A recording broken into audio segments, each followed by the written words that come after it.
खजाने जो अनजाने में बना गए करोड़पति। आज के इस वीडियो में हम आपको उन खजानों के बारे में बताने जा रहे हैं जो पहले जिस इंसान के हाथ लगे उसने उनकी कदर नहीं की और इन्हें यूं ही गवा दिया, लेकिन जब वो दूसरे के हाथ में गया तो वो दूसरा इंसान मालामाल हो गया। तो आइए शुरू करते हैं आज का ये मजेदार वीडियो। दुनिया का सबसे बड़ा मोती। फिलीपींस का एक नाविक एक रोज अपनी नाव लेकर समुद्र में मछली पकड़ने गया, जहाँ उसकी बोट का एंकर नीचे समुद्र की तली में किसी चीज से फंस गया। वो चीज क्या थी ये जानने के लिए और अपनी नाव के एंकर को बाहर निकालने के लिए जब वो मछुआरा पानी के अंदर गया तो उसने देखा कि एंकर एक बड़े से पत्थर नुमा किसी सफेद चीज में फंस गया है। वो अपने साथ उस पत्थर को ले आया और उसने इस पत्थर को अपने बेड के नीचे रख दिया और 10 साल तक भारी गरीबी में अपना जीवन जीता रहा। एक दिन जब वो अपना घर छोड़ के जा रहा था तो उसने उस पत्थर को अपनी आंटी को दे दिया। आंटी को लगा कि ये बड़ा सा पत्थर जरूर मोती होगा, इसलिए उसने इसकी जांच की और वो मोती ही था। इसके बाद उसने इस बड़े से मोती को पुलिस के हवाले कर दिया, जिसके बाद जब उस मोती की जांच अच्छे से की गई तो पता चला कि ये मोती दुनिया का सबसे बड़ा मोती है, जिसका वजन 34 किलोग्राम है, जो कि 26 इंच लंबा है। फिलीपींस में मिले इस सबसे बड़े और विशाल मोती की कीमत अंतर्राष्ट्रीय बाजार में लगभग 10 करोड़ डॉलर यानी कि लगभग 670 करोड़ रुपए बताई गई थी। ये मोती 6.4 किलो वजनी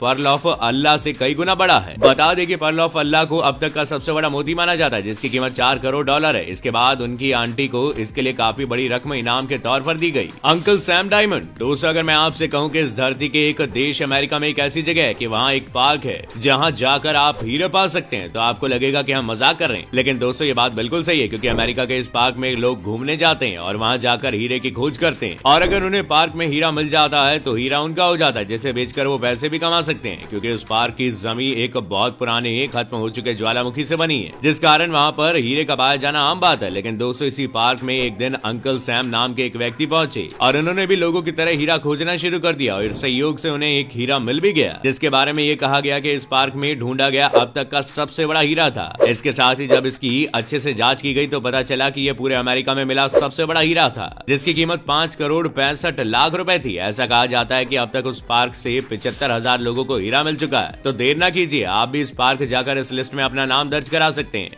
वैल्यूएबल आर्ट वर्क। दोस्तों, आप जब कभी अपने घर की सफाई करते हैं तो कभी कभी आपको कुछ ऐसी चीजें हासिल हो जाती है जिसके बारे में आप भूल चुके होते हैं या उसके बारे में आपको कोई जानकारी भी नहीं होती, लेकिन वो चीज या तो आपको बहुत पसंद होती है या उसकी कीमत अच्छी खासी होती है। आप ही की तरह एक रोज फ्रांस के घर में सफाई का काम चल रहा था। सफाई करते हुए उन्हें एक स्टोर रूम में कुछ ऐसा मिला जिसे देखकर सब हैरान रह गए, क्योंकि वो कुछ और नहीं बल्कि दुनिया के सबसे बड़े पेंटर माइकल एंजेलो के द्वारा बनाई गई एक बहुचर्चित पेंटिंग थी। असल में हुआ ये था कि इटली के सबसे बड़े पेंटर माइकल एंजेलो ने 1607 में एक बेहतरीन पेंटिंग बनाई थी, लेकिन ये बनने के कुछ समय बाद ही कहीं गुम हो गई थी, जिसकी आज मार्केट में कीमत करीब 1200 करोड़ रुपए। 400 साल पुरानी इस पेंटिंग का नाम जूडिथ एंड होलोफर्नस है। साल 2014 में तुर्कीन को ये पेंटिंग टूलो स्थित एक घर के कोने में धूल फांकती हुई मिली। हालांकि पेंटिंग आर्ट विशेषज्ञों का मानना है कि पेंटिंग असली ना होकर नकली भी हो सकती है, लेकिन इस पेंटिंग के नकली होने के सबूत अब तक नहीं मिले। विशेषज्ञों का मानना है कि अगर ये पेंटिंग नकली हुई तो इसे बनाने वाले की तारीफ करनी चाहिए कि उसने बिल्कुल असली की तरह ही इसे बनाया है।